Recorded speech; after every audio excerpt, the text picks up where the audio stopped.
Èèyàn ilé èwo lẹ ṣe o, ṣe àlàáfíà ni ẹ wà gbogbo lé ń kọ́. Gist tèní lórí ọ̀rọ̀ bí a ṣe gbọ́ ò wọ́n ní bàbá wẹ̀rín ńlá. Wọ́n ní kí àǹtí wa chọ́ọ̀chì kó dákẹ́ gbogbo pretending àti gbogbo ojú ayé tí wọ́n ń ṣe o. Wípé kò jẹ àwọn rárá. Wípé torí àwọn mọ̀ pé nǹkan tí àǹtí wa chọ́ọ̀chì mọ̀ ṣe jù òun ni kán máa ṣojú ayé. Wípé ojú ayé ó ti ba àǹtí wa chọ́ọ̀chì jẹ́. Wípé kò sí nǹkan kan tí wọ́n lè ṣe ju wípé kí ìyàwó àwọn kó padà wá sí inú palace lọ. Nǹkan tí a gbọ́ ní tán ní bàbá wa erin ńlá sọ fún àǹtí wa chọ́ọ̀chì nìyẹn. Ẹ̀yin èèyàn lé wọ́n ló ní event tó yẹ kí wọ́n ní Kwara. Wọ́n ní kábíyèsí ní àwọn mú olórí kankan lọ, àwọn nìkan làwọn jọ ń lọ. Wípé torí enough is enough. Nǹkan tí wọ́n ní pé bàbá wa erin ńlá sọ nìyẹn. Wọ́n ní àǹtí wa, wọ́n náà wá bẹ̀rẹ̀ sí bínú. Wípé wọ́n ń sọ̀rọ̀ wípé ó ṣe jẹ́ pé tí àwọn bá ti gbé ìgbésẹ̀ láti tẹ̀lé kábíyèsí travel, kábíyèsí a máa ní pé àwọn ò tẹ̀lé àwọn ò tẹ̀lé wọn lọ ibi kankan, àwọn ò lọ ibi kankan. Wípé every time nǹkan tí kábíyèsí máa ń sọ nìyẹn. Ẹ̀yin èèyàn lé, nǹkan tí a gbọ́ nìyẹn tó ní bàbá wa erin ńlá sọ fún àǹtí wa ṣọ́ọ̀ṣì. Wípé kí ló dé tó yẹ pé àǹtí wa chọ́ọ̀chì kò kí ń listen tí àwọn bá ní pé wọn ò ní láti tẹ̀lé àwọn lọ sí event kankan, àwọn nìkan làwọn ń dá lọ. Pé ìwọ ìkọ́ wo lórí wú àwọn lórí. Wípé kí ló ń wú àwọn lórí láti máa tẹ̀lé, láti máa mú wọn lọ sí event. Wípé ṣé wọ́n feel pé gbogbo nǹkan tó ń ṣẹlẹ̀ yóò dùn mọ́ àwọn nínú ni. Wọ́n ní nǹkan tí kábíyèsí sọ ní allegedly o, tó bá yẹ pé lóòótọ́ gist tá ń gbọ́ yìí òótọ́ ni o. Nǹkan tán ní bàbá wẹ̀rín ńlá sọ nìyẹn, ẹ̀yin ará ilé. Wọ́n ní ṣe làǹtí wa chọ́ọ̀chì kún. Wọ́n bú sẹ́kún tó wà lórí ìkúnlẹ̀ tí wọ́n ń bẹ kábíyèsí. Ṣé tipátipá lèèyàn fi ń tẹ̀lé èèyàn lọ sí event ni? Mi ò máa rírú èyí rí o, ẹ̀yin èèyàn.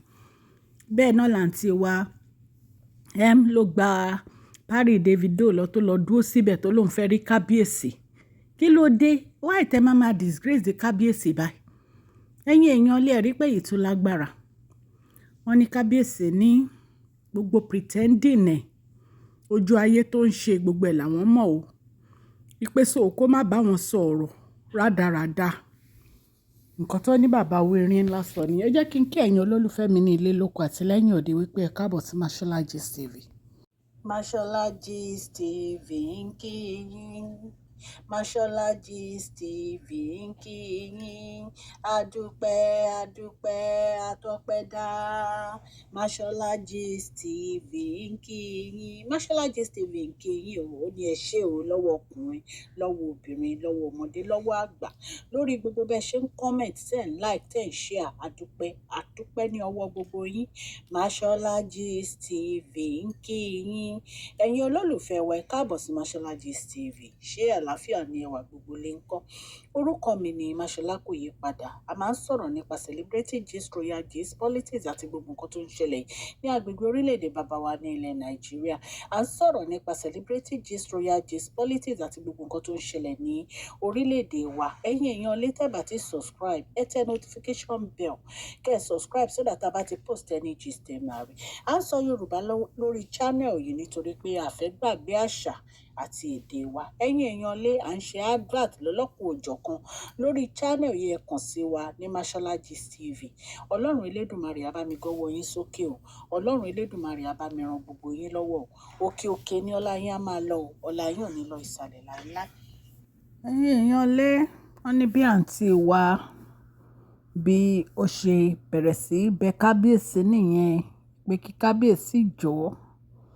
Wípé torí òun ti miss kábíyèsí. Wọ́n ní kábíyèsí ní gbogbo àwọn pretendings wọn. Gbogbo bá ṣe ń pretend. Gbogbo ẹ̀ làwọn rí o. Wípé gbogbo ọ̀nà dẹ̀ ni àwọn máa gbà láti mú Queen Naomi padà wá sí inú palace. Wípé àwọn mọ gbogbo nǹkan tí wọ́n ń ṣe. Wípé torí wọ́n rò pé bóyá àwọn ò rí gbogbo bí wọ́n ṣe ń ṣe. Wípé gbogbo àṣírí wọn báyìí ọwọ́ àwọn ló wà. pé so kò ní ẹ̀tọ́ láti tẹ̀lé àwọn lọ síbi táwọn bá ń lọ. Nǹkan tó ní bàbá wèrè ńlá sọ allegedly, tó bá jẹ́ pé lóòótọ́ gist yìí, tó bá jẹ́ pé lóòótọ́ ni bí a ṣe gbọ́. Wọ́n ní bàbá wèrè ńlá ní àwọn ò ní anything àbí event kankan táwọn fẹ́ tẹ̀lé any of them lọ. Ìfi gbogbo nǹkan táwọn ń rò ní ìsìn òní bí ìyàwó àwọn aṣèpadà wá sínú palace. Ẹ̀yin aráalé bí a ṣe gbọ́ ní adékábù wá fún yín. Ìtí tẹ́ fi ń gbọ́ mi ò ní di ọwọ́ tẹ́ fi ń tẹ subscribe like kò ní kan ìsàlẹ̀ àpò ní àṣẹ Ọlọ́run ọba. Òkè òkè ní ọlá yín á máa lọ. Please share this video, like and subscribe. God bless you all.